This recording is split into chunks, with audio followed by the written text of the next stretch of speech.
Hello everyone, I welcome you all to our channel Regalia and आज हम लोग discuss करने वाले हैं कि how to crack the CSIR NET exam and I am sure कि आप में से बहुत बच्चों ने इस एग्ज़ाम के बारे में सुना होगा। तो जो लोग अभी अंडर ग्रेजुएट में हैं उनको उतना इन्फॉर्मेशन नहीं होगा, लेकिन जो लोग मास्टर्स में हैं and those students who are targeting for their PhD और they want to pursue their research, they might be knowing about this prestigious examination which is held in India twice every year. So twice every year क्यों बोल रहा हूँ मैं? Because ये जो examination है, this examination is held in the month of December and June. And as you all know that the month of June has already started.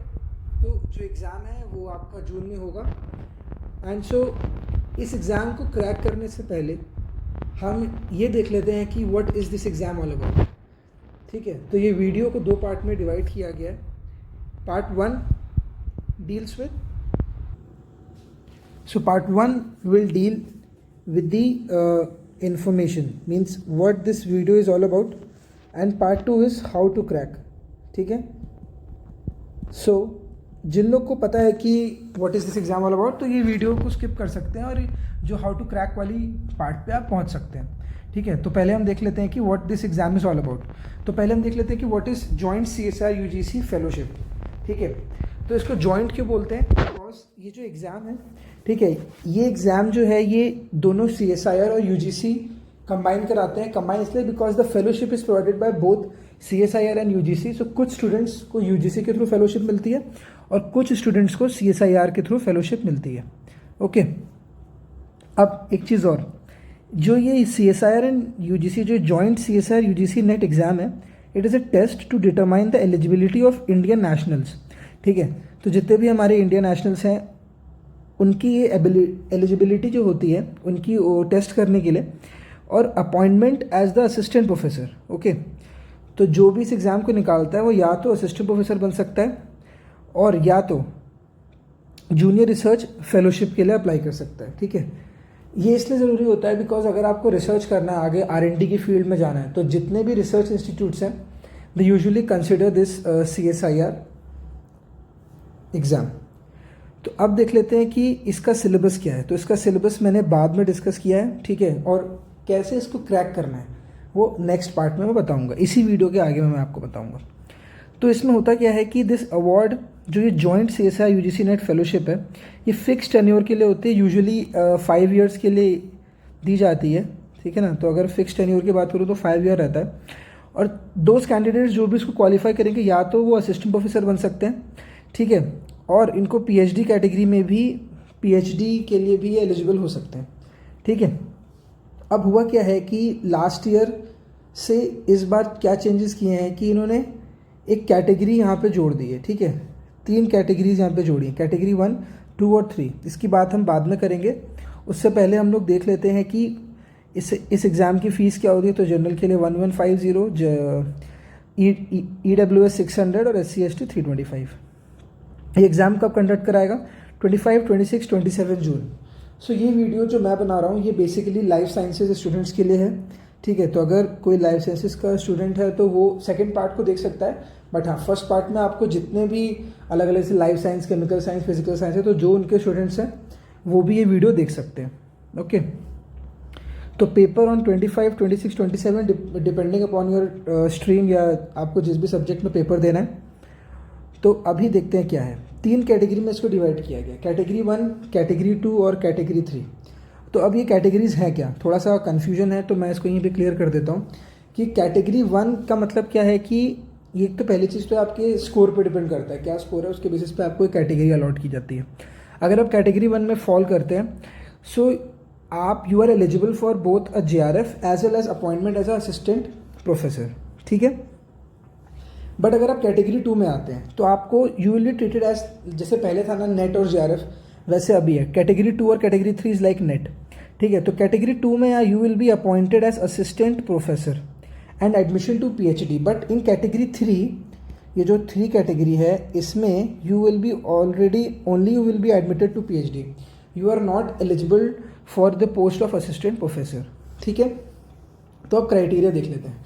तो मान लीजिए कि you have a category 1, so if you have category 1 you will be exempted from giving any kind of entrance test, okay, and आपको सीधा ही you will be like आप सीधा interview दे सकते हैं। तो यहाँ लिखा है कि the JRF qualified candidates are admitted into the PhD programme based on the interview, okay. तो आपको एंट्रेंस टेस्ट नहीं देना, लेकिन जो कैटेगरी 2 और 3 है, कैटेगरी 2 और 3 को भी एंट्रेंस नहीं देना है। क्यों? क्योंकि अगर आपका 2 और 3 है, मान लीजिए आप नेट हो गया आपका, ठीक है, जैसे पहले था नेट एलएस, तो अगर आपका नेट एलएस है, JRF नहीं है, फिर भी अब आपको एग्ज़ाम देने का कोई ज़रूरत नहीं है, बिकॉज आपका जो 70% वेटेज है वो नेट का रहेगा और 30% वेटेज आपका इंटरव्यू में रहेगा। लेकिन अगर आप JRF क्वालिफाइड हो तो उसमें से कुछ वेटेज वाला सीन नहीं है, you will be just solely on your interview, ठीक है। तो अगर आप JRF क्वालिफाइड हो तो आपको ज़्यादा एक एज मिलता है। तो अगर आप नेट क्वालिफाइड हो तो 70% आपका वेटेज जो रहेगा नेट के स्कोर का रहेगा और 30% वेटेज जो रहेगा वो आपके रहेगा किसका, performance of the interview viva voce conducted by the university. अब आगे पढ़ते हैं। PhD admission will be based on the combined merit of net marks and the marks obtained in the interview. तो अब जो PhD एडमिशन आपको मिलेगा that will be based on the combined merit, मतलब जो नेट में मार्क्स आया और उसके बाद जो आपका PhD के इंटरव्यू में मार्क्स आया उसको कंबाइन करके फिर आपका रिजल्ट आता है। For admission to PhD the marks obtained in NET by the candidate in category 2 and category 3 will be valid for a period of 1 year. तो अगर आपको PhD में एडमिशन लेना है और आपका CSR क्लियर हो गया, आपका नेट का स्कोर है, तो 1 ईयर के लिए वैलिडिटी, आपको 1 ईयर के विद इन किसी भी इंस्टीट्यूट में जाके एडमिशन लेना ही पड़ेगा, ठीक है। तो अब जो रिजल्ट आएगा ना नेट का, वो परसेंटाइल आएगा अलॉन्ग विद मार्क्स। अभी क्या होता था, मार्क्स नहीं छोड़ते हैं, लेकिन अब क्योंकि इसको 3 कैटेगरी में डिवाइड कर दिया है तो मार्क्स भी ये लोग प्रोवाइड करेंगे आपको फ्रॉम दिस ईयर ऑनवर्ड्स, ठीक है। अब हम स्टाइपेंड की बात कर लेते हैं। तो स्टाइपेंड बढ़ गया है, 37,000 हो गया है। Earlier the stipend was 31,000, now it has been increase to 37,000, but जो कंटिजेंसी हो गई है 20,000 आपको मिलेगा डायरेक्टली, आप इसको अवेल कर सकते हो। पर ईयर का एक कंटिजेंसी रहता है। और आगे बढ़ते हैं। आफ्टर जब आप 2 ईयर को कंप्लीट कर लोगे तो you will be promoted to SRF, ठीक है। SRF की जो सैलरी रहती है या फेलोशिप रहती है 42,000 पर मंथ, और ये जो डिपेंड करता है वो डिपेंड करता है आपके परफॉर्मेंस पे, आपने जो लास्ट 2 ईयर्स में क्या परफॉर्म किया, ठीक है, आपने कितने पेपर पब्लिश किए, आपका कैसे रहा सीन। तो एक कमेटी बनती है और वो ही कमेटी डिसाइड करती है, ठीक है। अच्छा, अब जो एग्ज़ाम है, आगे बढ़ते हैं। एलिजिबिलिटी क्राइटेरिया देख लेते हैं। तो अगर आपके पास 55% मार्क्स हैं आपके मास्टर्स में, ठीक है, for general unreserved EWS also, at least you need 55, for SC ST OBC 50%, but बाकी ठीक है। अच्छा, अगर आप परस्यू कर रहे हैं मास्टर्स को, या आप अगर आप लास्ट ईयर में भी हैं, फाइनल ईयर में हैं मास्टर्स के, तो भी आप इस एग्ज़ाम के लिए अपीयर कर सकते हैं। And you will B provisionally admitted, मतलब अगर आप MSc क्लियर कर लेते हो 55% मार्क्स एंड अबव से, तभी आपको एक जो है वो एंट्री देते हैं PhD एडमिशन के लिए, ओके। उसके बाद हम देखते हैं एक बहुत ही अच्छा एक नया रूल लाए हैं लोग, and that is related to the bachelors. So bachelors में क्या है कि 4 ईयर या 8 सेमेस्टर बैचलर डिग्री। तो जितने भी UG स्टूडेंट्स अगर इस वीडियो को सुन रहे हैं, देख रहे हैं, तो आपके लिए बहुत अच्छी खबर है, क्योंकि जो अगर आप एक UG स्टूडेंट हैं और अगर आप UG के फाइनल ईयर में है या आपने कंप्लीट कर लिया है, तो भी आप इस एग्ज़ाम के लिए बैठ सकते हो। तो आप ध्यान रखिएगा, लास्ट सेमेस्टर में जो है वही इस एग्ज़ाम को दे सकते हैं, या फिर जिनका UG कंप्लीट हो गया है वो भी इस एग्ज़ाम को दे सकते हैं। अब MSc की कोई ज़रूरत नहीं है। तो ये एक अच्छी खबर भी है। इसको हम ऐसा भी कह सकते हैं कि अब कंपटीशन बहुत बढ़ गया एक तरीके से, बिकॉज अब UG भी इसमें इंक्लूड हो गया। बट हाँ, जो कैंडिडेट नेट को क्वालिफाई करेंगे 4 ईयर अंडर ग्रेजुएट डिग्री में, they will not be eligible for appointment as assistant professor, okay. The candidates qualifying in the NET based on 4 year undergraduate degree will be eligible for the award of JRF and admission to PhD. But जो लोग इस exam को निकाल रहे हैं 4 year की, उनको JRF तो मिलेगा, ठीक है, उनको फेलोशिप मिलेगी, सब मिलेगा, लेकिन वो असिस्टेंट प्रोफेसर के लिए अप्लाई नहीं कर सकते। तो उसके लिए आपका मास्टर्स होना ज़रूरी है, ठीक है। आगे पढ़ते हैं। अपर एज लिमिट को बढ़ा दिया गया, 30 ईयर कर दिया। Earlier it was 28 years, now for fellowship you need 30 years age for a JRF, और OBC NCL के लिए 5 ईयर्स का रिलैक्सेशन है। अब अगर आपको एक तरीके से और रिलैक्सेशन मिल सकता है, जैसे अगर आपका रिसर्च एक्सपीरियंस है, तो if you have a research experience like for example you worked as a JRF after your masters for 1 year in any kind of research institute, तो वो जो 1 ईयर है that will that will be like a compensation for you, and आपको 1 year का relaxation भी दिया जाएगा। Okay तो ये एक अच्छी चीज़ है, but that relaxation will not exceed more than 5 years. Maximum आपको 5 ईयर्स का ही रिलैक्सेशन दिया जा सकता है। ठीक है, आगे बढ़ते हैं। तो असिस्टेंट प्रोफेसर के लिए कोई अपर एज लिमिट नहीं है अगर आपको अप्लाई करना है, और पीएचडी एडमिशन के लिए भी कोई अपर एज लिमिट नहीं है। अच्छा, अब हम बात करते हैं लाइफ साइंसेज की। तो लाइफ साइंसेज को अगर हम देखें तो टोटल क्वेश्चंस जो होते हैं पार्ट ए में 20, 50, 70 टोटल 145 क्वेश्चंस होते हैं, बट आपको सारे अटैम्प्ट नहीं करने होते हैं। आपको मैक्सिमम पार्ट ए में 15 क्वेश्चन अटैम्प्ट करने होते हैं, पार्ट बी में 35 और पार्ट सी में सिर्फ 25 क्वेश्चन। तो पार्ट सी में आपको बहुत ऑप्शन मिलते हैं।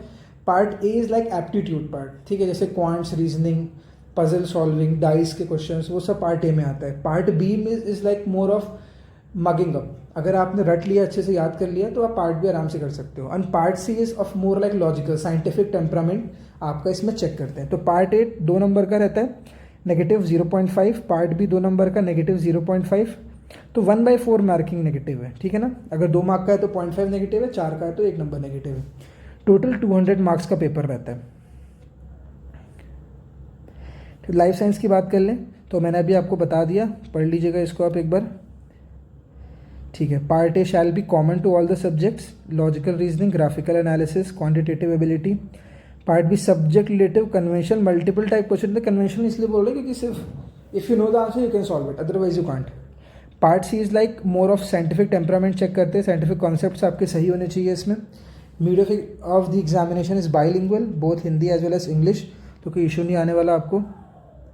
अच्छा, सब्जेक्ट कोड इज 703, आप याद रखिएगा, है ना।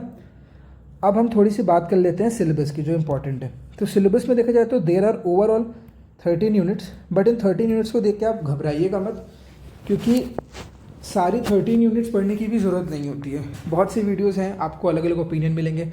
कुछ बोलते हैं 13 पढ़ लो, कुछ कहते हैं 8 पढ़ लो, कुछ कहते हैं 10 पढ़ लो। बट इस वीडियो के एंड में मैं आपको बताऊँगा कि कैसे आप सिर्फ इन 13 में से कोई भी 10 यूनिट से 11 यूनिट्स पढ़ के आप कैसे उसको क्लियर कर सकते हो, और एक टिप भी दूंगा लास्ट में, ठीक है। तो देख लेते हैं। Molecules and their interactions relevant to biology में आता है बायोकेमिस्ट्री, इट इज़ बायोकेमिस्ट्री, ठीक है। इसके लिए लेनिंजर,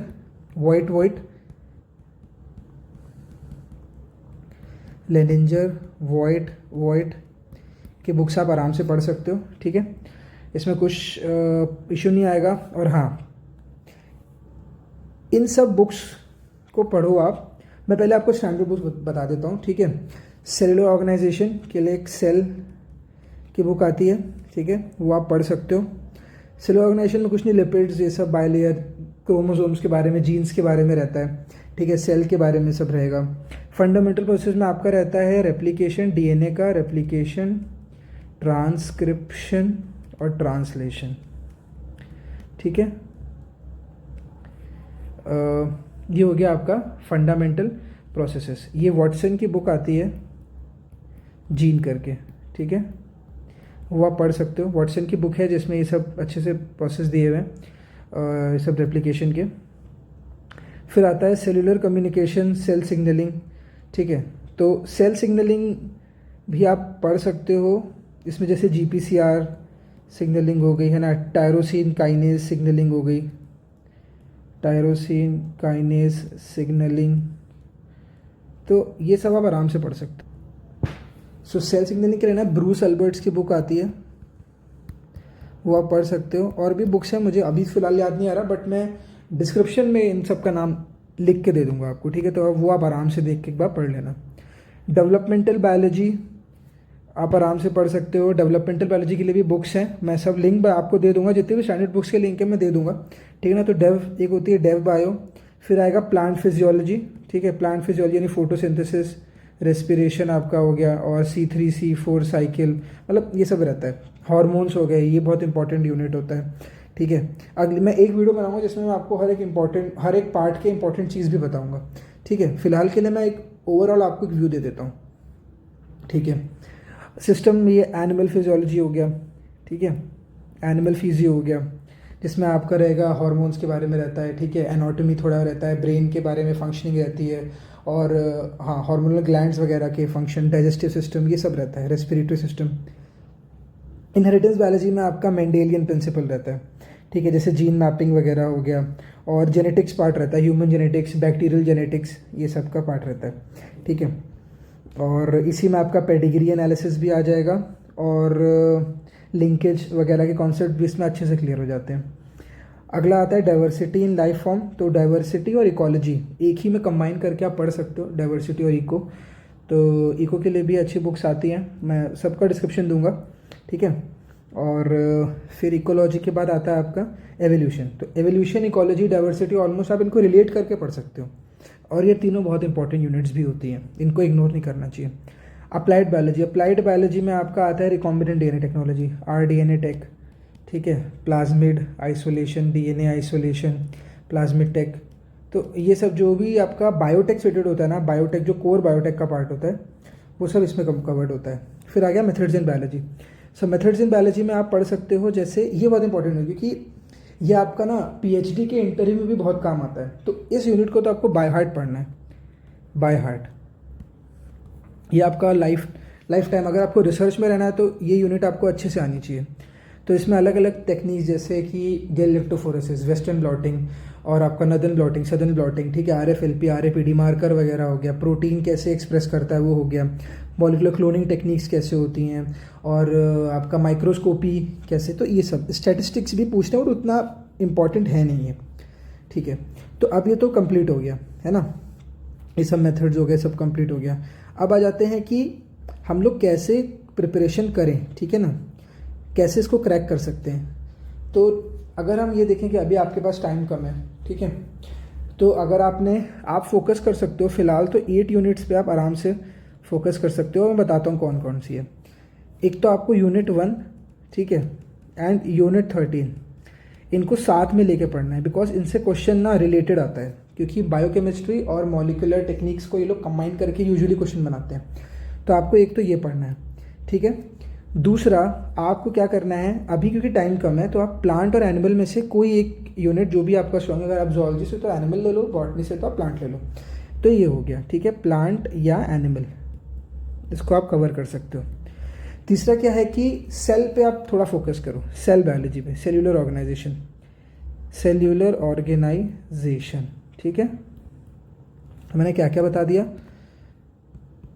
एक तो ये बता दिया 1, एक तो 2 बता दिया, इनमें से कोई एक, ये 3 बता दिया, 4 ये बता दिया। सेल सिग्नलिंग, ठीक है ना, सेल सिग्नलिंग भी बहुत इंपॉर्टेंट है। सेल सिग्नलिंग, सेल सिग्नलिंग, ठीक है। 5, अब जो मैं बताने वाला हूँ थोड़ा सा इंपॉर्टेंट और थोड़ा सा अजीब लगेगा आपको। कुछ बच्चे क्या करते हैं, इकोलॉजी एवोल्यूशन छोड़ देते हैं, बट बहुत इंपॉर्टेंट यूनिट्स होती हैं। इकोलॉजी और एवोल्यूशन को अगर आप कवर कर लो तो ये 7 मतलब 6 and 7 ये बना देंगे। ये पढ़ना बहुत ज़रूरी है। क्यों रीज़न बता रहा हूँ, क्योंकि इससे क्वेश्चन डायरेक्ट आता है, और अगर आपको आता होगा तो आप डायरेक्टली मार्क कर दोगे, और बच्चे इतना ध्यान से इसको पढ़ते नहीं हैं। तो इकोलॉजी एवोल्यूशन आपका पार्ट बी बहुत स्ट्रॉन्ग कर देंगे, पार्ट बी आपका स्ट्रॉन्ग कर देंगे। तो आपको इकोलॉजी और एवोल्यूशन भी पढ़ना है, इकोलॉजी और एवोल्यूशन, ठीक है। और जो एक लास्ट में जो आपको यूनिट पढ़नी है वो आप चूज़ कर सकते हो डेव बायो के बीच में, ठीक है। अगर आपको डेव बायो के लिए जाना है तो आप डेव बायो जा सकते हो, या तो आप अप्लाइड जा सकते हो, अप्लाइड बायोलॉजी। अगर आपका कोर पार्ट बहुत स्ट्रॉन्ग है, अगर आपका बायोटेक का पार्ट बहुत स्ट्रॉन्ग है, तो मैं आपको रिकमेंड करूँगा आप अप्लाइड बायोलॉजी के लिए जाइए। डेव बायो अगर आप छोड़ भी देंगे, ठीक है, तो भी आपका आराम से क्लियर हो जाएगा। और ना एक्चुअली प्रोसेस में देखा गया है, जितने भी एग्जाम होते हैं, कि हर एक पार्ट से इक्वल क्वेश्चंस आते हैं। तो ऐसा नहीं कि कोई पार्ट बहुत इंपॉर्टेंट है, कोई पार्ट कम इंपॉर्टेंट है। बिकॉज आपका एग्जाम बहुत करीब आ रहा है, इसलिए मैं आपको बता रहा हूँ गो फॉर अप्लाइड बायोलॉजी, ठीक है, अप्लाइड बायोलॉजी। बिकॉज अगर आप अप्लाइड बायोलॉजी के लिए जाएंगे so unit 12 and unit 13 will make up your part C. ये आपका पार्ट सी बनाएंगे, इकोलॉजी और एवोल्यूशन आपका पार्ट बी बनाएंगे। तो इसीलिए तो ये 8 यूनिट्स मैंने कवर करने के लिए आपको बोला है। और आपको एक ट्रिक बताता हूँ जो एक बहुत मेजर ट्रिक है, जिससे कि आप आराम से एग्जाम निकाल सकते हो अगर आपके पास टाइम है तो।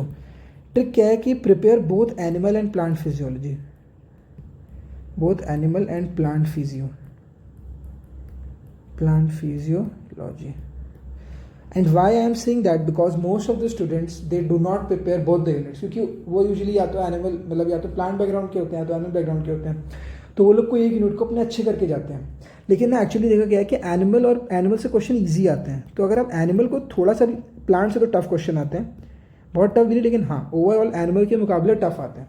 अगर आप प्लांट को अच्छा करके जाओ और एनिमल को आप एवरेज भी कर लो ना, तो आप आराम से दोनों अटेम्प्ट कर सकते हो, तो आपको एक एज मिलेगा। ठीक है, तो यही ट्रिक है, ये आप कर सकते हो। दूसरा कट ऑफ अगर मैं देखूँ तो जनरल की जो कट ऑफ जाती है, ठीक है, वो मैंने देखा है वो 115 से 125 के बीच में आप ले आओ तो इतना आपका सेफ स्कोर होता है, आप सेफली क्वालिफाई कर जाओगे आउट ऑफ 200। ठीक है, तो ये था मेरा आज की वीडियो का जिस्ट, जिसमें मैंने आपको बताया कि कैसे प्रिपेयर करना है, एग्ज़ाम होता क्या है CSIR। ठीक है, हाँ थोड़ी टेढ़ी खीर है, लेकिन हाँ अगर आप थोड़ा प्लानिंग के साथ जाओगे तो आराम से कर सकते हो, और 13 यूनिट को देके घबराना बिल्कुल नहीं है। ठीक है, तो आगे बताऊंगा कि और कैसे तैयारी करना, और आगे मैं और लेक्चर्स के साथ भी आऊँगा। ठीक है, तो आपसे मिलते हैं हम आगे। Thank you.